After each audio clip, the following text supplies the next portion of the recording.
Greetings and salutations, universe. This is Creeta, and this is Omnifactory. We are currently sitting at the porch, looking out at a beautiful sunrise. There, you can kind of see the sun. Over there, we have a project which is underway, but it's going to be for a special video. We are getting quite close to 100 subscribers, so I thought I'd do something special for that. But we're at 99, so it's going to have to wait. So first, let's take a look at what happened when Brim found our little sneaky thing from a few episodes ago. Look who it is! It's Brim! Hi, Brim. Hello. Hi. Hi. So, How's life? Brim, you've been gone for a long time. I think you just had a graduation, graduating from like university or high school or something. Who knows? Yep, pretty much. Anyway, so I don't know if you've noticed. Here, walk over here. Oh God. What? No. Wait, no. All right. Actually, walk over there.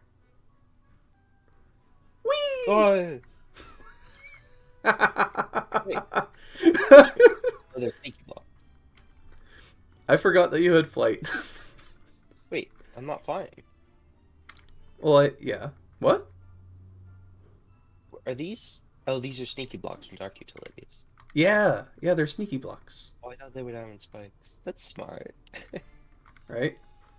Huh. Sneaky false block and sneaky blocks. Yeah, I thought they were Very fun. cool. Yeah, it doesn't even show on the mini map. Right? It's impressive.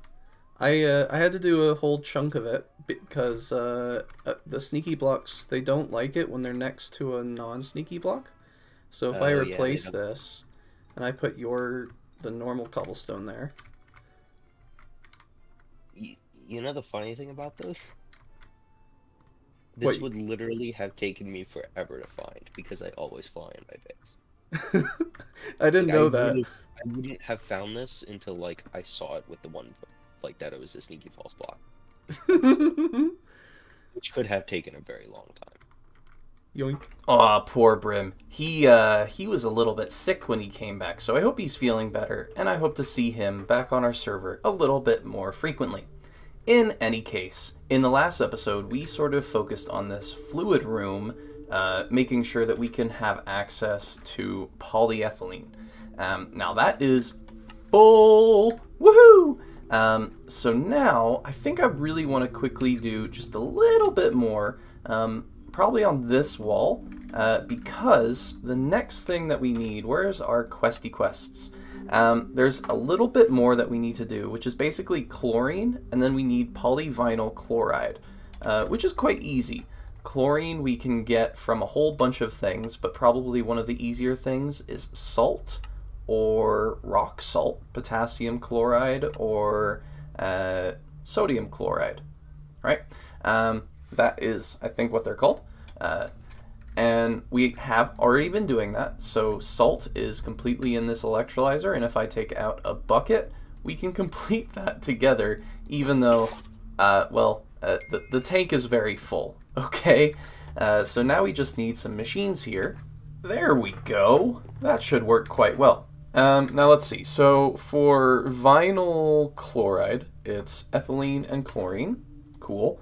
So we just need some more fluid filters, just like so. Toss those boys in. What was it? Ethylene and chlorine. And then this guy, all we need is a little bit of oxygen because it's going to be getting the vinyl chloride to turn it into polyvinyl chloride. Basically just adding some hydrogen. What? What's the difference? It gets... How does that work? C2H3 chloride, C2H3 chloride. So what's the difference? I don't understand. Anyway, I'll have to figure out some chemistry to really understand that properly.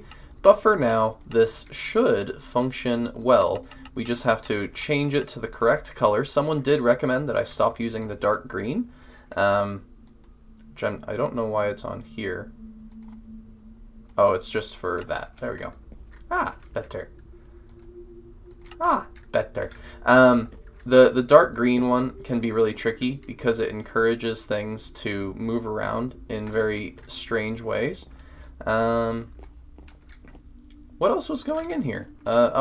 We need to have this on extract, always active, and hopefully you don't go anywhere you're not supposed to, but there we go. This chemical reactor is now making vinyl chloride, and this is making polyvinyl chloride. And then it'll go into this fluid solidifier momentarily. Oh, there we go. And then this guy is going to pop out these polyvinyl chloride sheets. Nice. That is fantastic. Do we need those to be different? What's plastic sheets? That's just polyethylene. Okay. We could probably put a second one right here. Now, obviously, we have the power in the walls. I haven't done the other side, so if we pop through here, you can see the magic. I like hiding things so much. Oh, that's a little bit funny. That's gonna irk my brain. Ah, better. Good. Now, if we get another fluid solidifier, we can start making some polyethylene sheets right here as well, putting another solidifier right there, and having another drawer right there. Oh, yeah, that'll be good. Hey, there we go again. Conduit probe, plop, and we should be getting some polyethylene sheets popping out there, so we can pull these out of here, and we should have the sheets we need for plastic sheets. And the other one? Hey, polyvinyl chloride. Yay! And just like that, we have a few bits more that are green in our area. We could move forward with plastic substrate towards better circuits. We could move towards SMD components. We could make an MV assembler. That's probably really important. But I think what we want to do is take a look at some of this stuff over here, because if we have the plastic sheets right here, we can work towards Autocrafting. And that is going to make a very, very happy Creeta. Now first, time to put the money away. Oi, there we go.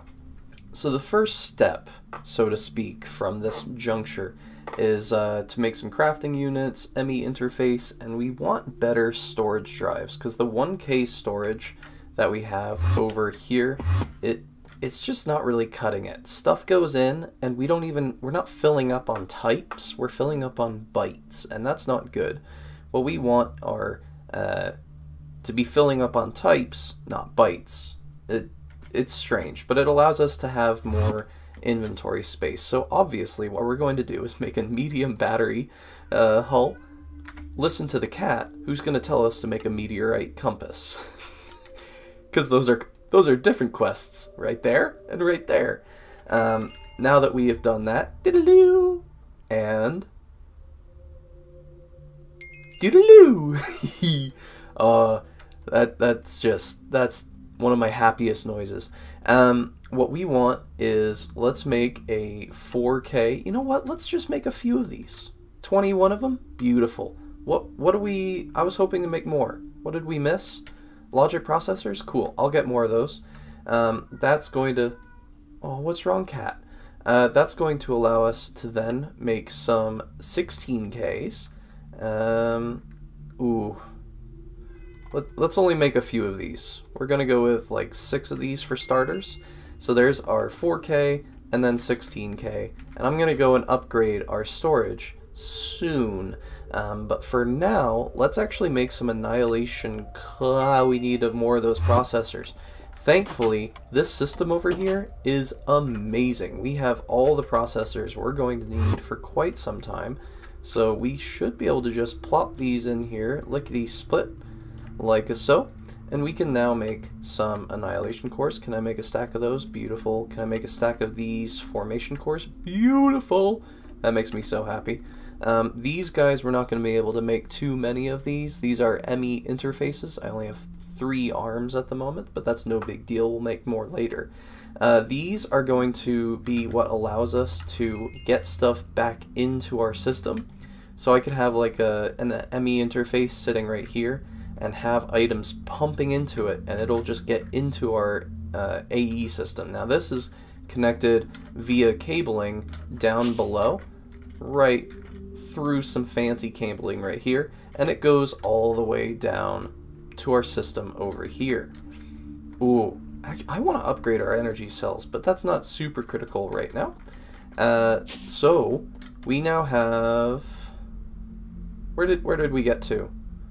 Questy quests, thank you. Yeah, we're super close to item storage. We just did fluids, so I want to focus on that a little bit later. We need the crafting units. So we need a Molech. Okay, crafting, formation, quartz glass. I think I have a bit of quartz glass somewhere. And I do believe I made enough stuff so that we can make a funny crafter dude.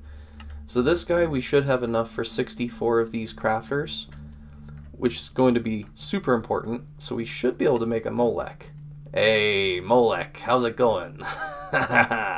And the crafting unit is a lot cheaper than other stuff, so that also makes me very happy. So we'll get like 4 of those, a few more of those, you know, just to get us started. And I think that these are really good, so let's get a few of those. And from there, we might even use our 16K storage drives for some 60K storage crafting things. I think I'll only go with 2 of these at the moment. From my understanding, Autocrafting requires these guys in a multi-block structure. So, and they can be anywhere. They're sort of like the computer for your system. And they either need to be made out of crafting units like so, or they can be made with... This is not demonstrating my point very effectively. Does it need both? Okay, it does need both. Nice. Device offline. ME conduit. Device offline. Why isn't it connecting to the system? That's a little bit confusing. Does it need to connect via the crafting? Ah. Okay, so we just need the crafting storage blocks, and the crafting units are not what we need. So this could be made with a 1K. I'm just going straight to 16K for a few reasons. 1, it's green, and you know I like green. And 2, it's just lovely. It is important to note that these really want to be in some form of rectangle. So if I place another one here, it breaks it because now it's not a rectangle, but if I place one here, it works. Okay, it can be a little bit strange. Can I place one like that? And these guys, these crafting units, can be used as placeholders to make the block. If let's say you really wanted to have another one sitting right here, we can have 3 of these wrapping around to complete the setup. Now, from my understanding, sometimes you also want these separate, so mileage may vary a little bit. These things are going to allow us to do auto crafting, but first we need to make some patterns. Now, patterns are very expensive. Blank pattern is going to take, well, we get 8, so that's the good side, but it does take a tier 3 circuit, which is so painful. Well, yeah, I think that one right there is the last one that we have at the moment. Ugh, terrifying. The other thing we are going to need is the blank pattern terminal, and this guy is probably going to have to go over yonder, so we might want, do we still have our brown glass? Beautiful. Do we have anchors? Hey, we do. Nice. Now that is going to be so fantastic. I like it. Once we have this set up, we should be able to program our patterns in the ME pattern terminal. I just have to get it set up first. Alright, this is not pretty.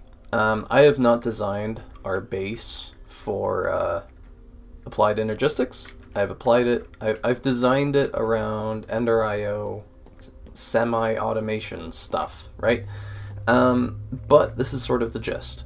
This ME interface is connected to this assembling machine, which has rubber in it.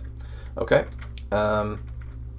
Now, I have the items will come out on white and go in on white into the interface. And this interface is connected down this long string through the basement, yada yada, over here, around, and eventually it gets back to our system right up here. And on the left we have the pattern terminal. So keeping in mind that's a rubber spot, so what we might want to do is take copper cable, like so, or copper wire, and we can just plus in the recipe into here. Now let's see, is that a crafting pattern? No, it's a processing pattern. Can we plus that in? There we go. Beautiful. Oh, you can even like multiply what you expect to get out. That is fantastic. Now we are getting a 1-to-1 ratio in this case, so we can pop out a pattern for that. And I could manually come up here to this ME interface and put in the pattern. All right. The other option is I can, at the terminal, we have this interface terminal which shows you all of the things, and I can even highlight it and tell me that it's up there somewhere, right? It's blinking for us, very nice.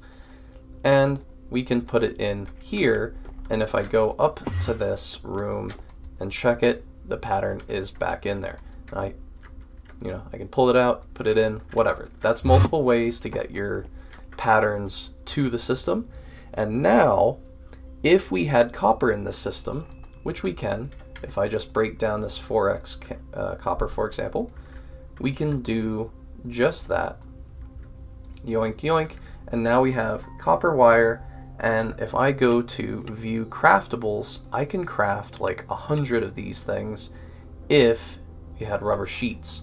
And that's just a demonstration that sometimes the recipe is not what you expect. So I'm going to put this back here, change that, and now this is updated to only have a copper wire, and we get out the cable.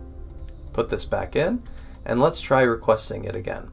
What happens if we request this?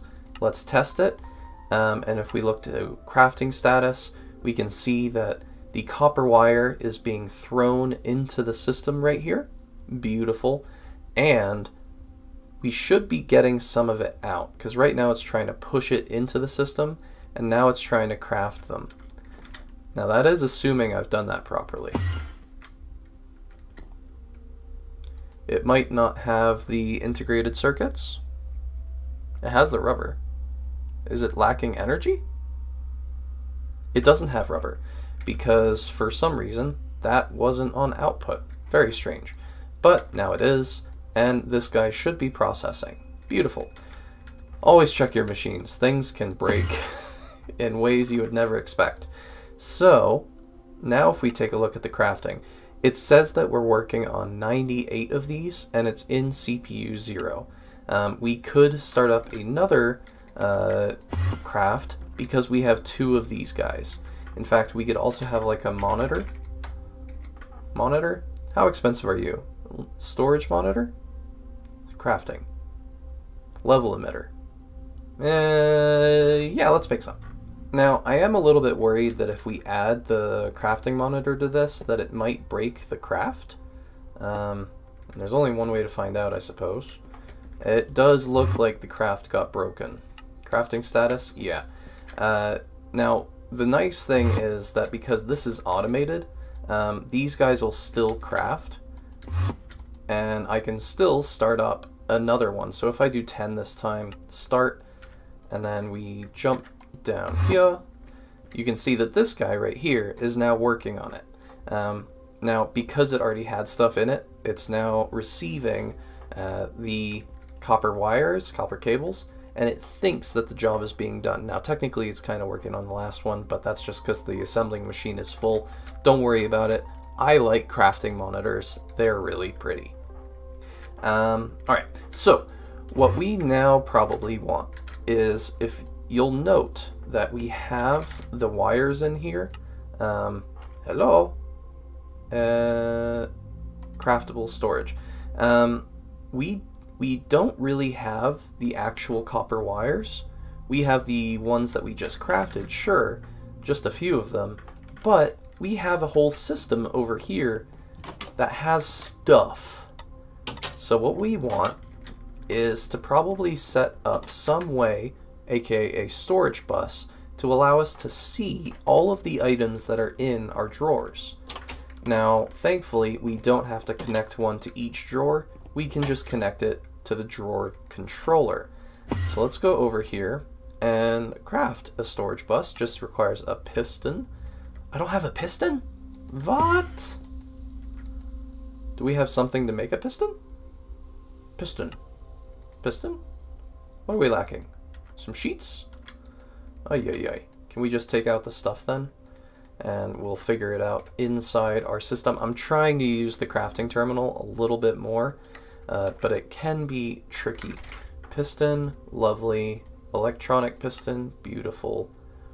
What? We're out of aluminum sheets? That's so bad. We should obviously set up a spot to do that, and probably also have a storage bus either on this or have it just be pushing to an interface right here. We will get to that point, but for right now, we're just we're not quite there, and that's okay. It takes time to transition to an applied energistic system. Totally okay. So here's our storage bus. All right, limitless potential. Yes. What we want is to get down into our system somewhere. I know it's down here. Somewhere. Where is it? This is where it gets really nervous because you're digging into places where you shouldn't dig in. All right. This is where we're going to have it, right? Unfortunately, I think the storage bus can't connect to like a conduit. So we will need one of these along with our lovely ME conduits, which are currently escaping my eyeballs. So maybe we put them back into the system. But the idea is, right, that we have the cable right here, and we can program this to have just like a really high priority, and things will try and go back into the system whenever possible. But for the most part, all of our items that have been automated right here, once we hook this up, should be visible. And we fixed the floor, did a little bit of cabling. Let's see if the system is now seeing what we want to see. 131,000 silicone, coal, conduit binders, slime balls, everything is here, including our automated copper wire. That's good. That is very lovely. And if we take a look at the crafting status, we are good to go. Whoa! I love applied energistics. Now, unfortunately, it is that time of the day where we have to call it the end of the episode. Oh, but look at these. We have crafting patterns. Oh, it's so exciting. We're going to be able to move forward into the future in good time. Speaking of a good time, I hope that you've had a good time, and I hope to see you in the next episode. This has been Creeta playing Omnifactory. Bye-bye!